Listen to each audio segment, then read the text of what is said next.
दंगलीत नुकसान झालेल्यांना मिळणार नुकसान भरपाई, दंगलखोरांकडून वसूल करणार नुकसानीचा खर्च भरून न दिल्यास त्यांची प्रॉपर्टी विकून केली जाईल वसुली, मुख्यमंत्री देवेंद्र फडणवीस यांची ग्वाही। नागपुरात 17 तारखेला झालेल्या दंगलीमुळे संपूर्ण देशभरात नागपूरच्या नावाला गालबोट लागलं। या दंगलीत मोठ्या प्रमाणात स्थानिक नागरिकांच्या मालमत्तेचं नुकसान झालं। या घटनेला घेऊन आज राज्याचे मुख्यमंत्री देवेंद्र फडणवीस यांनी पोलीस कार्यालयात आढावा बैठक घेतली। बैठकीनंतर त्यांनी पत्रकारांशी चर्चा केली। दंगलीत ज्या लोकांचं नुकसान झालंय हे नुकसान शासन भरून देईल, मात्र या नुकसानाची भरपाई दंगलखोरांकडून वसूल करण्यात येईल। जे आरोपी नुकसान भरपाई देणार नाहीत त्यांची प्रॉपर्टी विकून हे नुकसान भरून काढलं जाईल, अशी ग्वाही देखील मुख्यमंत्री देवेंद्र फडणवीस यांनी पत्रकारांसमोर दिली आहे। या घटनेत आतापर्यंत 104 लोकांवर गुन्हे दाखल करण्यात आले असून अजूनही पोलीस या घटनेतील आरोपींचा शोध घेत आहेत। सदर घटनेसाठी जे जबाबदार आहेत त्यांना शासन सोडणार नसल्याची भूमिका देखील राज्याचे मुख्यमंत्री देवेंद्र फडणवीस यांनी स्पष्ट केली। कॅमेरामॅन सचिनसह सनी भुंगाडे, शंखनाद न्यूज, नागपूर। नागपूरमध्ये घटना झाली। घटनेच्या अनुषंगाने आज नागपूरचे अधिकारी यांच्या उपस्थितीत आणि त्यानंतर केलेली कारवाई संदर्भातला हा आढावा होता। सभागृहात देखील या संदर्भातल्या स्पष्ट केल्या होत्या। जी काही औरंगजेबाची कबर आणि त्याच्यावर दाखल करून घेतली, मात्र या ठिकाणी कबर जाळत असताना कुराणच्या आयत लिहिलेली चादर जाळली, अशा प्रकारचं एक भ्रम तयार करून काही लोकांनी सोशल मीडियाच्या माध्यमातून एक अपप्रचार केला आणि त्यानंतर मोठ्या प्रमाणात जमाव संध्याकाळी तयार झाला। जमावाने तोडफोड केली, दगडफेक केली, गाड्या फोडल्या, लोकांवर हल्ला केला। पोलिसांनी जवळपास 4-5 तासामध्येच या संपूर्ण दंगलीला आवर घातला। त्याकरता अश्रुधुराच्या नळकांड्या असेल किंवा त्या ठिकाणी इतर प्रकारच्या प्रतिबंधात्मक ज्या गोष्टी करण्याची आवश्यकता होती त्या सर्व गोष्टी या पोलिसांनी केल्या। या घटनेचे जेवढे सीसीटीव्ही फुटेजेस अवेलेबल होते किंवा खाजगी लोकांनी देखील जे काही आपल्या मोबाईलवर चित्रीकरण केलं ते चित्रीकरण असेल, काही पत्रकारांनी चित्रीकरण पोलिसांपर्यंत दिलेलं आहे। अशा सगळ्या चित्रीकरणामध्ये जे दंगेखोर दिसत आहेत त्यांच्यावर अटक करण्याची कारवाई पोलिसांनी सुरू केली आहे। 104 लोक आतापर्यंत आयडेंटिफाय झाले आहेत,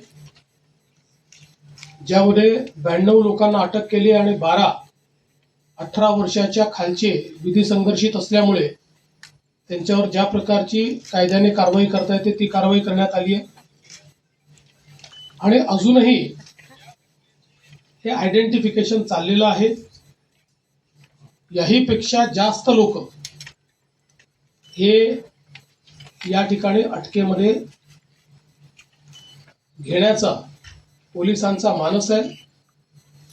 जो व्यक्ती दंगा करताना दिसतोय, दंगेखोरांना मदत करताना दिसतोय, अशा प्रत्येकावर कारवाई ही करण्याची मानसिकता या ठिकाणी पोलीसची आहे। त्या दृष्टीने पोलिसने कारवाई सुरू केलेली आहे। आणि यासोबत मोठ्या प्रमाणात सोशल मीडियाचं ट्रॅकिंग करून ज्या लोकांनी ही घटना घडावी किंवा ही घटना ॲग्रिवेट व्हावी म्हणून पोस्ट केलेले आहे त्या सगळ्यांना दंगेखोरांसोबतच सहआरोपी बनवलं जाणार आहे। पोस्टची माहिती घेणं चाललेलं आहे।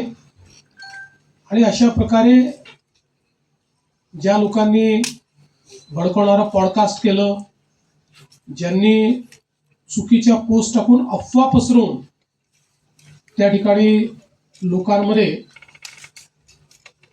एक पॅनिक तयार केलं, अशा सगळ्या लोकांवर मोठ्या प्रमाणात कारवाई होईल.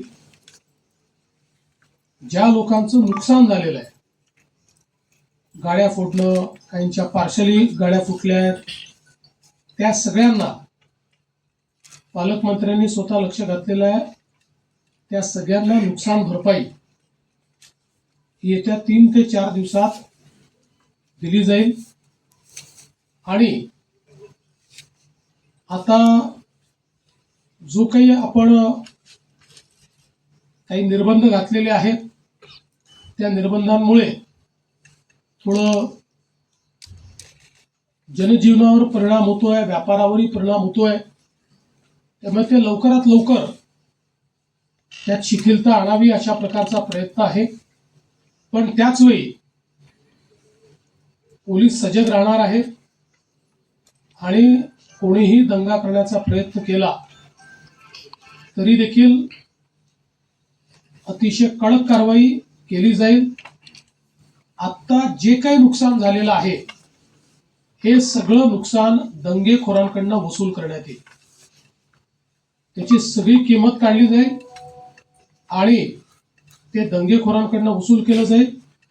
आणि दंगेखोरांनी ते पैसे भरले नाहीत तर त्यांची प्रॉपर्टी विकली जाईल.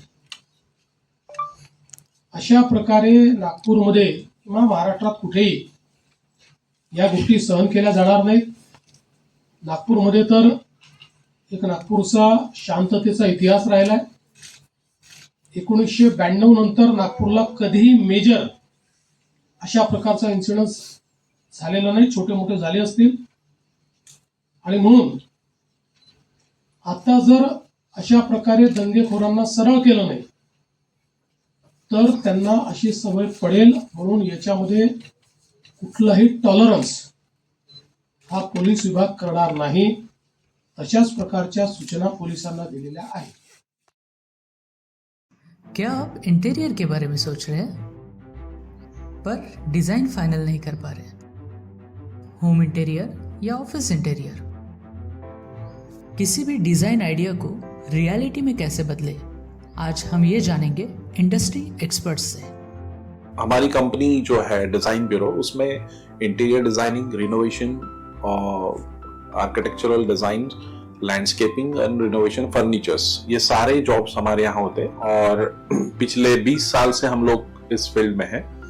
और इसमें 2 से 3 कैटेगरी आप इसको डिवाइड कर सकते हैं, जिसमें कि हम रेसिडेंशियल बोलते हैं, कमर्शियल बोलते हैं और रिनोवेशंस बोल सकते हैं। बेसिकली क्लाइंट्स की नीड्स को अंडरस्टैंड करना, सो नीड बेस्ड एनालिसिस हमारे यहाँ होता है।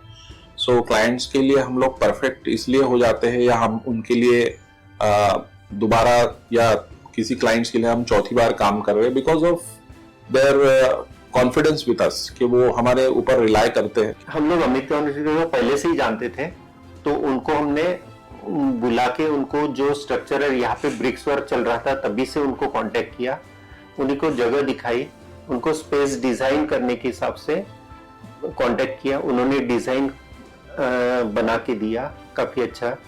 जो भी उसमें जो भी चेंजेस थे उनको वर्कआउट किया हमने। जब जो मटेरियल लेना था वो साथ में हमारे आए, सिलेक्शन के लिए आए, वो जो भी सारा सिलेक्शन उन्होंने काफी अच्छे से करवाया।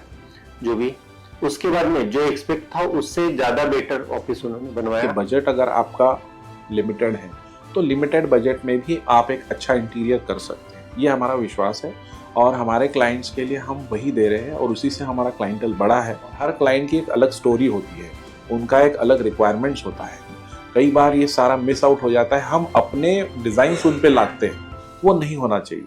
उनको क्या चाहिए वो हम डिलीवर कर सकते हैं, बस वो उनके बारे में हमको समझना पड़ेगा। तो हमारे इसमें हम एक ही बोलते हैं कि ड्रीम कम्स ट्रू। आप ड्रीम देख रहे हो, हम उनको फुलफिल करेंगे, वो हमारी रिस्पॉन्सिबिलिटी है।